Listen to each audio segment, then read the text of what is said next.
현재 서울 아파트는 폭락 중입니다. 제가 공인중개사여서 영끌 매수하신 분들의 얘기를 들을 때가 있습니다. 이분들의 공통적인 얘기가 내가 꼭지를 찍을 줄은 몰랐다. 지금 안 사면 큰일 날 거란 생각이 들어서 매수를 했다 라고 얘기를 하십니다. 물론 실거주라 상관없다, 나는 신경 안 쓴다 라고 얘기하시는 분도 계시지만 금리 때문에 치솟는 대출 금액과 금리 못지않게 인상된 각종 공과금, 떨어진 수억의 집값, 그리고 어디가 바닥인지 모를 이 하락 분위기, 이런 것들 때문에 잠 못 이루는 분들도 많이 계십니다. 이 모든 게 1년이 채 안 되는 기간에 발생한 일입니다. 부동산 가격이 어디까지 하락할 거라고 생각하시나요? 폭락 중인 현재 가격도 너무 터무니없다고 2017년도 가격으로 더 하락해야 된다라고 말하는 분도 많습니다. 이런 상황을 보며 우리는 부동산 시장 정보에 관심을 두고 파악하고 있어야 위와 같은 영끌 꼭지 매수를 피할 수 있습니다. 여러분들에게 시장 정보를 알려드리기 위해 오늘은 폭락 중인 서울 아파트, 그 중에서도 강남에서 가장 폭락한 30평대 아파트 톱 10을 알려드리고, 영상 마지막에 정말 중요한 부동산 거품을 예측할 수 있는 방법도 알려드릴 겁니다. 그럼 바로 시작하겠습니다. 가장 폭락한 강남의 30평대 아파트 톱 10. 10위는 도곡렉슬 아파트입니다. 도곡렉슬은 강남구 도곡동에 위치하고 있고 3002세대의 대단지이며 2006년도에 준공이 난 아파트입니다. 교통편으로는 한티역과 도곡역을 이용할 수 있고 강남 세브란스 병원 앞에 위치하고 있습니다. 34평 아파트가 21년 9월에 32억의 최고가로 거래가 되었고 약 1년 4개월 만에 8억 5천만 원이 하락한 23억 5천만 원에 거래가 되었습니다. 하락률은 26%입니다. 9위는 트리지움 아파트입니다. 트리지움은 송파구 잠실동에 위치하고 있고 3696세대 대단지이며 2007년도에 준공이 난 아파트입니다. 교통편으로는 잠실 세내역과 잠실역을 이용할 수 있는 더블 역세권의 아파트입니다. 34평 아파트가 21년 9월에 24억 5천만 원에 최고가로 거래가 되었고 약 1년 4개월 만에 6억 8천만 원이 하락한 17억 7천만 원에 거래가 되었습니다. 하락률은 27%입니다. 8위는 잠실 엘스입니다.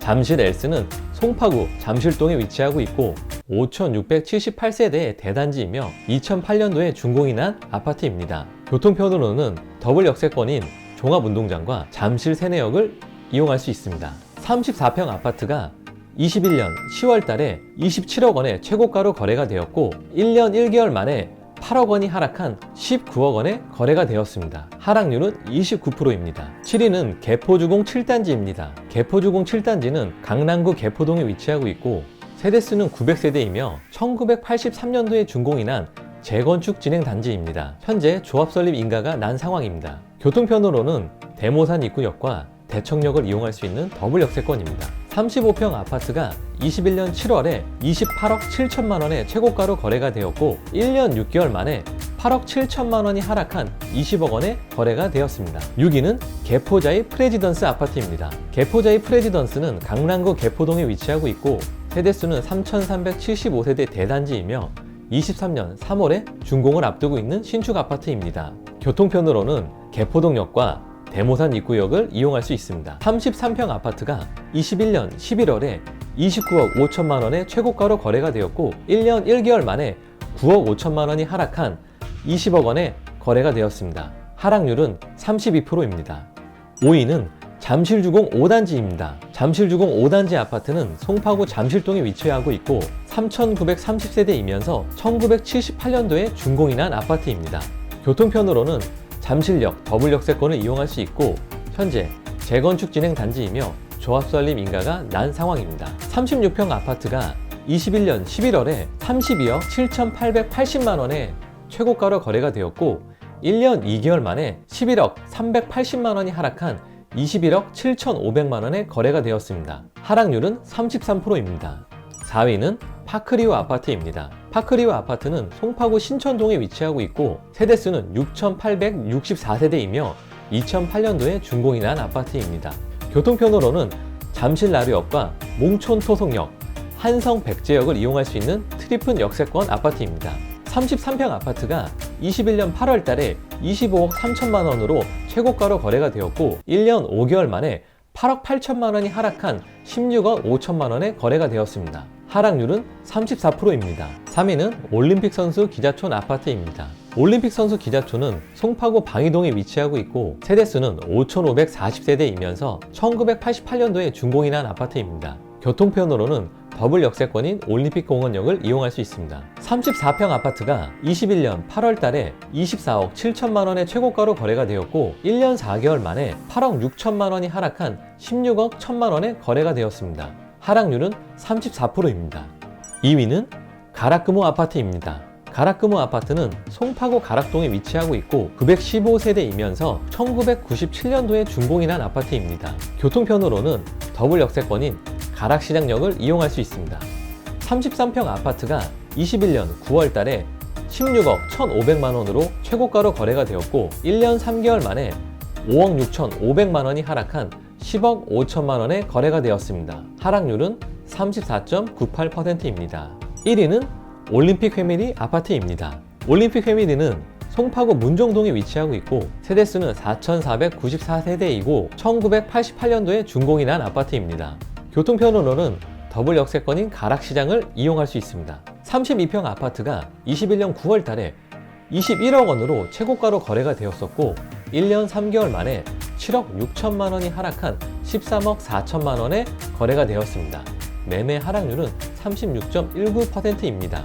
서울에서 가장 폭락한 강남의 30평대 아파트 톱10을 다시 한번 정리해 드리겠습니다.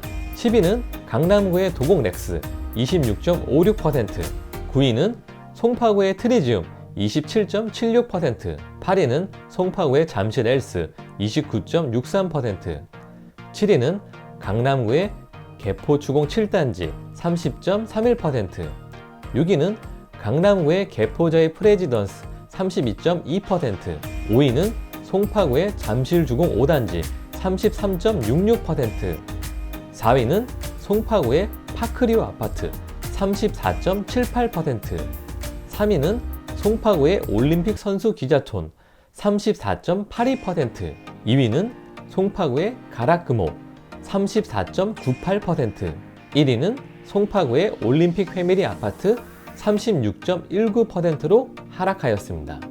지금까지 서울에서 가장 폭락한 강남의 30평대 아파트 톱10을 알려드렸습니다.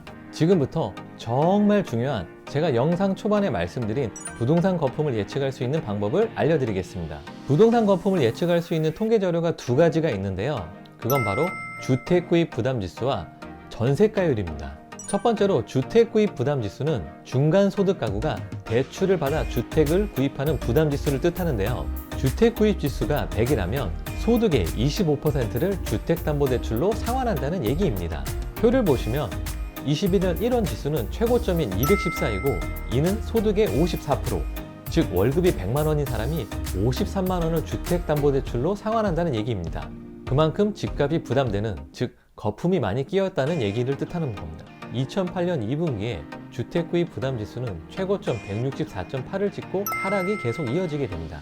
그리고 이와 비슷한 지수가 21년 1분기에 166으로 나타나게 되는데요. 바로 이 구간부터 주의를 요해야 되는 시기입니다. 21년 1분기부터 매수를 하신 분들은 영끌 꼭지에 해당된다고 볼 수가 있습니다. 두 번째, 전세가율은 매매가에서 전세가가 차지하는 비율을 뜻합니다. 전세는 주택의 사용가치, 즉 현재 가치를 나타냅니다. 매매가는 주택의 현재 가치와 미래 가치를 반영합니다. 전세가와 매매가의 차이가 커진다면 현재 가치 대비 미래 가치가 크게 반영된 것이므로 거품이 끼었다 볼 수 있습니다. 표를 보시면 서울 아파트의 평균 전세가율은 55.25%입니다. 2009년 1월에 최저점인 38.18%의 전세가율을 나타냅니다. 그 이후에 다시 최고점 2016년 6월 달에 75%의 전세가율 최고점을 찍게 되는데요.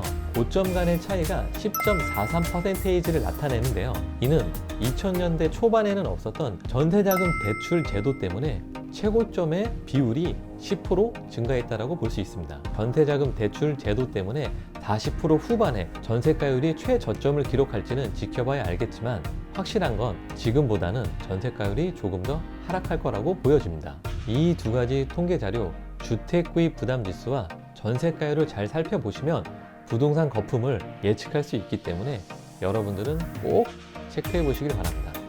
지금까지 서울에서 가장 폭락한 강남의 30평대 아파트 톱10과 부동산 거품을 예측할 수 있는 방법을 설명드렸습니다.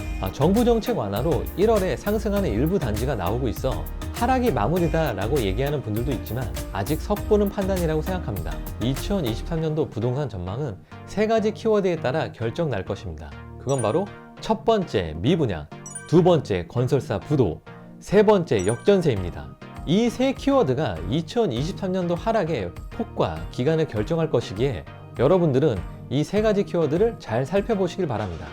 이번 영상이 도움이 되셨다면 구독과 좋아요 잊지 말고 꼭 눌러주세요. 그럼 저 꿀삼촌은 다른 영상으로 다시 찾아뵙도록 하겠습니다. 지금까지 시청해주셔서 감사합니다.